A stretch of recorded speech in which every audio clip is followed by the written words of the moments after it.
Hello everyone, this is the completed unit of my Eureka 18mm 17th Lancers for the Crimean War. I've painted 24 figures, which is the proper size of a cavalry unit for black powder rules. But in fact, for this scenario that I'm working towards, the Battle of the Crimea River, which is at the back of the black powder rulebook, you only need 12 figures, but I thought I might as well paint the whole unit up, have them ready for future games and future battles. I'll give you a bit of a close-up of them in a moment, but first of all I wanted to show you where I got my painting guide from, which is an old back issue of Military Illustrated. There was a three-part article. First one appeared in Military Illustrated number 39, which was August 1991, and this particular one had the colour photographs, which made my life a lot easier. Let me find it in here.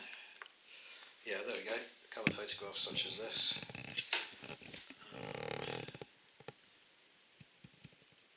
So I basically based my painting on that.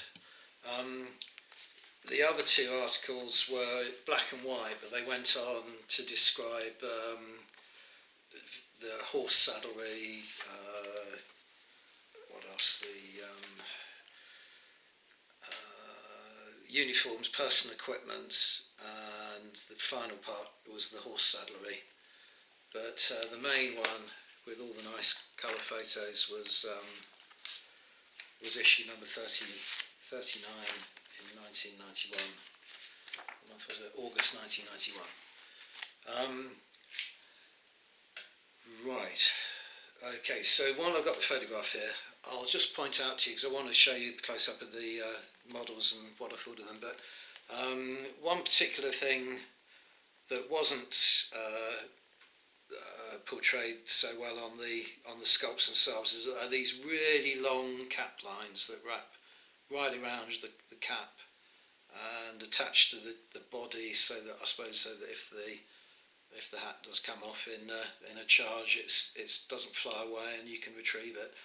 But all of this isn't really on the models, and I didn't attempt to paint it. And also some of the models have this buckle on the back. I'll show you that in a moment, and some don't. So I only painted the buckles on the ones where it was actually portrayed on the model. Right. Let me go back to these figures now then.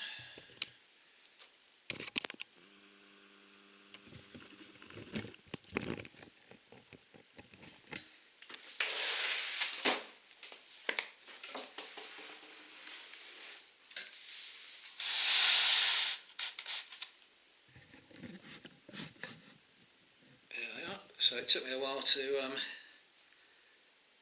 get there. Bit of a long interruption over the general election period, where I didn't get much painting done.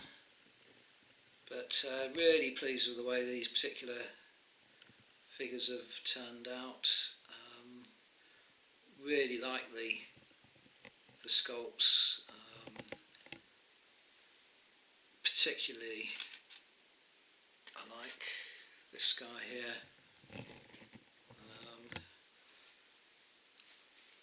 I got the figures from Fighting 15s. I had to purchase them. Apart from what I had painted up two of these figures before, just to see how they compared to another range. But the other 22 I had to purchase. No need. This is the command stand here. Eureka do a figure with a standard. There's no need for it. The cavalry regiments didn't take their standards with them to the Crimea. So my command stand is just an officer with sabre pointing forwards, and a bugler.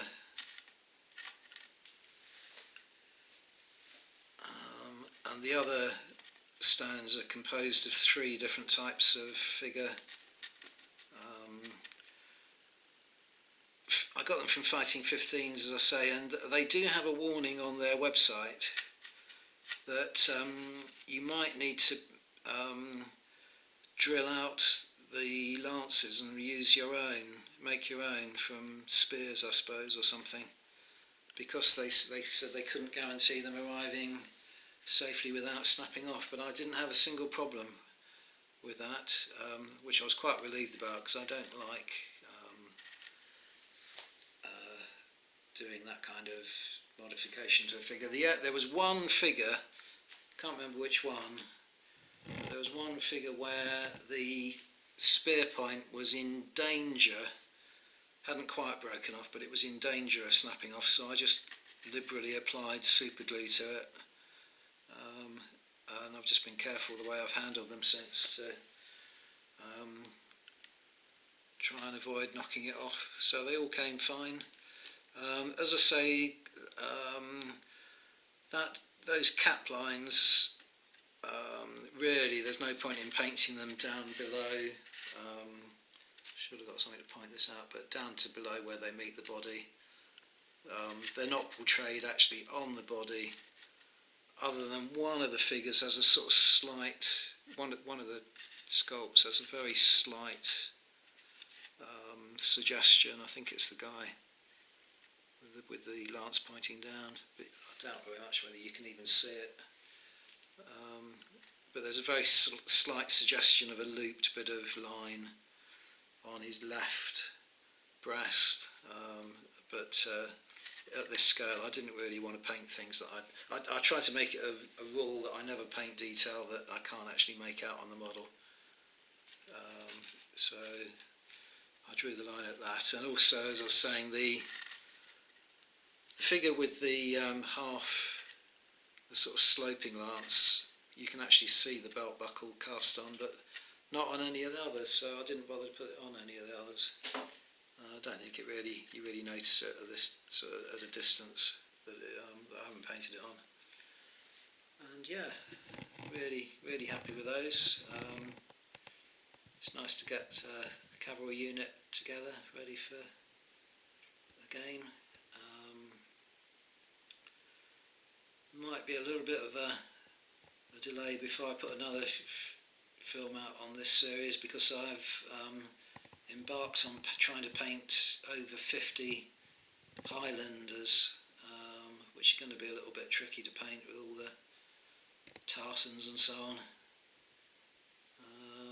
And 50 is probably quite a large batch to do, but I thought I'd try and knock them on the head all in one go. So, there we are. Thanks very much for watching.